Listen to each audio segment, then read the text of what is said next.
Assalamualaikum to Madam Karimah and hi everyone. We are from Group 7. We'll present the nutrition management for obese patients with underlying hypertension, systemic lupus erythematosus, SLE and anemia. So this is our group members. Okay, I'm Nur Shafika and I'll present the introduction part. The patient personal details is Mrs. R is a Malay, age 39 years old and female. Her social background, Mrs. R is a divorcee, works as a tailor, has no children and lives with her mother and siblings. She is ADL independent and not engaged in any physical activity. She has been diagnosed with hypertension, obesity, anemia, SLE and currently inactive. Next, I will pass to my friends. My name is Nur Hazira Binti and I will explain about medical diagnosis of the Mrs. R.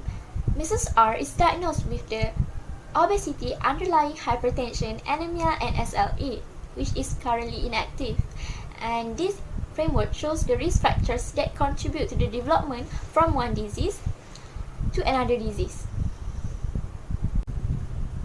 Obesity is linked with a chronic state of low-grade inflammation. Sequestration of iron through an inflammatory mediated mechanism may therefore be one of the suggested factors of the iron deficiency, thus lead to the anemia. Next, obesity also can cause the stimulation of renin-angiotensin-aldosterone system and lead to the high production of the angiotensin II and also increased formation of aldosterone. And both angiotensin II and aldosterone will promote the renal tubular absorption of sodium and retention of the water, thus lead to increased intravascular volume and hypertension. Other than that, in obese patients, there is an increased adipose tissue, and adipose tissue-derived cells will produce the inflammatory cytokines such as TNF-alpha, interleukin-6 and 10. This will lead to increased circulating pro-inflammatory cytokines and activation of several kinases, which regulate inflammation, and it will lead to the autoimmunity and SLE. That's how the obesity can lead to development of SLE. Besides, impaired erythropoietin response and the presence of antibodies against erythropoietins have been lead to the development of anemia in SLE patients. And patients with SLE also experience hemostasis alteration that may be related to autoantibodies. And autoantibodies can be prothrombotic or it can inhibit the normal function of the clotting factors and increase the risk of the serious bleeding that can lead to anemia. SLE also can lead to development of hypertension. This is because low-grade inflammation in SLE patients caused by inflammatory cytokines can lead to build-up of the plaque inside the blood vessels. It will narrow the arteries and increase the blood pressure, therefore lead to development of the hypertension. Hi, my name is Nur Safara Binti Muhammad Noor, and I will explain about medication and drugs. According to this case study, Madam R is prescribed by 9 medications. The first one is prednisolone. The indication of prednisolone is to treat immune system disorder and also skin condition like SLE. It might cause some side effects including increased appetite, headache, nausea and also irregular menstrual period. The second medication is azathioprine. The indications of this medication is to treat certain conditions that affect the skin, to help prevent transplant rejection, to treat allergic reaction, and also to treat symptoms from some types of the cancer. There are also many side effects of these medications, including low white blood cells count, infection, stomach problems like nausea, vomiting, and also diarrhea. The third medication is hydroxychloroquine. The indication of this medication is to treat malaria, to treat certain autoimmune disease like lupus and also rheumatoid arthritis, to reduce the skin problems in lupus, and also to prevent swelling or pain in arthritis. Some of the side effects of these medications are nausea, vomiting, loss of appetite, diarrhea, dizziness, and also headache. The next medication is calcium lactate. Similar to the names, its function is to treat calcium deficiency in people that do not get enough calcium from the diet and also to treat the condition that is caused by low calcium level. The side effects of these medications including constipation, nausea, vomiting, increased appetite, dry mouth, and also increased urination. Next is calcitriol that is found to treat calcium deficiency with hypothyroidism and also metabolic bone disease in people with chronic kidney failure. Some of the side effects of these drugs include blood urea nitrogen and creatinine increase, constipation, high blood pressure and also dehydration. Next is amlodipine that is found to treat high blood pressure, angina and coronary artery disease. The side effects is edema, palpitation, sleepiness, dizziness and also flushing. Perindopril. Its function is to treat high blood pressure and to lower the risk of death or heart attack if have stable coronary artery disease. The side effects is dizziness, weakness, stomach pain and also diarrhea. It is found to treat folic acid deficiency, to treat some types of anemia and also to reduce the risk of birth defects of baby's brain and also spine. The side effect is flushing, bloating, loss of appetite, depressions and also irritable. Last medication is ferrous fumarate that is found to treat or prevent iron deficiency anemia. The side effect is constipation, diarrhea, black or dark color stools or urine, stomach cramp and also loss of appetite. Hi, my name is Nurul Shafika. I will further explain about the assessment and the diagnosis for Mrs. R. So, for the anthropometric measurement, Mrs. R's weight is 98 kg and her height is 150 cm. So her calculated BMI is 43.56 kg per meter square. And according to WHO, we can classify Mrs. R as obese class 3. Okay, based on her biochemical data, her renal profile, the reading for the urea and the creatinine levels are higher than the normal range. So it may indicate renal problems. For her full blood count test, the levels of RBC and hemoglobins are below the normal range as well. So this may indicate iron deficiency that always associated with anemia. But for her liver function test, the AST and ALT levels are normal because the values are within the normal range. But for her C-reactive protein, the levels are higher than the normal range. So it may indicate inflammation due to her SLE. Okay, for her clinical data, Mrs. R's blood pressure was 133 per 81 mm mercury, indicating pre-hypertension. Meanwhile, for her pulse rate was 108 beats per minute, which is slightly above the normal range for adults, which is supposed to be less than 100 beats per minute. But for her body temperature, which is 37 degrees Celsius, so indicating she of having no fever. Okay, for the last assessment, for food or nutrition related history, Mrs. R is currently on some medications which are prednisolone, azathioprine, hydroxychloroquine, calcium lactate, calcitriol, amlodipine, perindopril, folate and ferrous fumarate.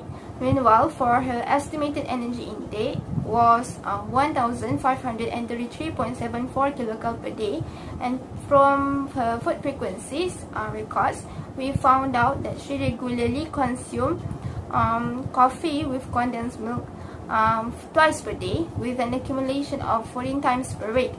Furthermore, she also took less protein from animal products and also less consumption of fruits and vegetables. Apart from that, she is ADL independent, which means she is capable enough to do basic actions such as walking and eating independently. However, she's reported that she does not engage in any physical activity. Next, we move on to the nutrition diagnosis for Mrs. R. So, there are three nutrition diagnoses for Mrs. R. The first nutrition diagnosis is inadequate protein intake related to low consumption of animal products, as evidenced by dietary food records. The second nutrition diagnosis is predicted food medication interaction related to multiple adherence to medications and regular consumption of coffee with milk, as evidenced by low levels of RBC and hemoglobin. And the last nutrition diagnosis is obesity related to physical inactivity, as evidenced by BMI 43.56 kg per meter square. Okay, so that's all from me. I will pass to my friend. Assalamualaikum and hi, my name is Alia and I will continue with the nutrition intervention. So according to Harris-Benedict equation and quick method, the energy recommended for Mr. R is between 1687 kilocalories to 2450 kilocalories per day. From the energy range, we choose 2450 kilocalories as the energy recommended per day. However, because Mr.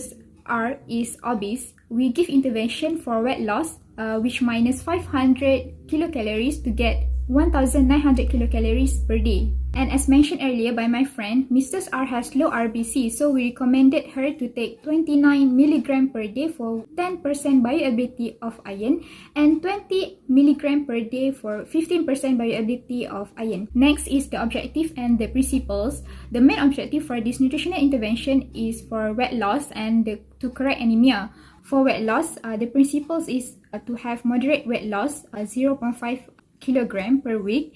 The calorie intake will be less than 500 kilocalorie per day and the energy requirement, and increase the physical activity. While for anemia, we want to increase the intake of dietary iron, vitamin C, and avoid caffeinated drink that can disturb the absorption of the iron. Then we distribute the macronutrients into 56% of carbohydrate, 40% of protein, and 30% of fat. And we have the menu planning. In this menu planning, we give Mrs. R 6 meals per day. And from their dietary recall, Mrs. R loved to drink Nescafe Susu. So we substitute that with the soybean milk and we add some vegetables and fruits for vitamin C. And we also add source of iron such as spinach and meat. Okay, the last one is monitoring and evaluation. In the next visit, we will monitor Mrs. R anthropometry, which is her weight, biochemical, the iron level, clinical, the blood pressure, and the last one is the dietary intake. Okay, now I will pass to my friend to continue. Thank you. Hi, my name is Farah Waida and I will continue with discussion. So our nutrition therapy will be focused on obesity and anemia.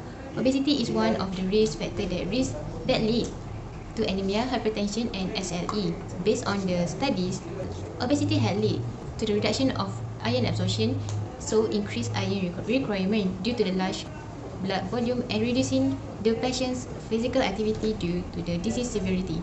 An anemia condition is worsened and need to be improved rapidly. For obesity management, we aim to reduce her body weight, maintain lower body weight over the long term, and prevent further weight gain.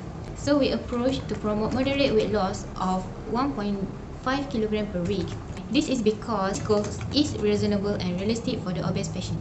Stated in the diet record, the patient calorie intake was lower than her energy requirement. This might be due to obese patients tend to underreport their food intake during assessment. Besides dietary management, we also need to focus on encouraging the physical activity.